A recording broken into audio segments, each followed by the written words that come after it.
এই জম শক্তির জন্য এটা এত পাওয়ার, এত গাছ দিয়া আমি এই জম শক্তির জন্য ওটা তৈরি করছি। এটা না খাইলে আপনি বুঝবেন না। আদম সন্তান হইয়া যদি বেটাটা নারীর বুকে যদি ঠিক মতো তুমি চাবুক না চালাইতে পারো, তাহলে তুমি কিসের বেটা? তুমি তো হেটা হয়ে গেছো।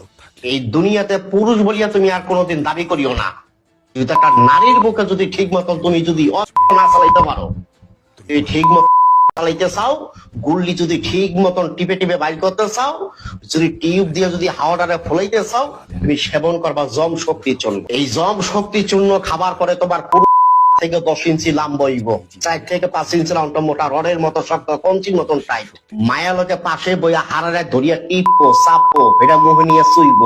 একটা পোড়া এই পুরুষের মাথায় আইব না। আমি হাকিম মোহাম্মদ নবীর হোসেন এই জীবনে কি দেখছেন, কি খাইছেন, খাইতে খাইতে আপনি ঠাকুর হয়ে গেছেন।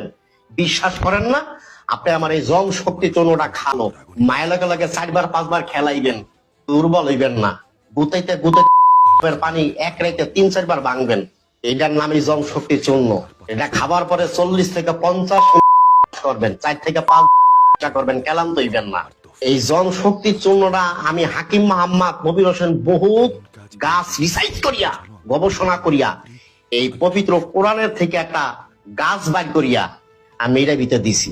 যেটা পারি না কালিয়া পারা পারস না, মায়ের লজ্জা দেয়। ওর মারের ভাইকে খালামা গুতাইতে গুতাইতে জিভ বাবার করিয়া নেবেন। আইবেন জনশক্তির জন্য বাংলাদেশের 64টা জেলার ভিতরে যেখানে আপনার বাড়ি হোক, আপনি 72 ঘন্টার ভিতরে বাসায় বসে ওষুধ পাবেন। ভালো থাকবেন, সুস্থ থাকবেন, আল্লাহ হাফেজ।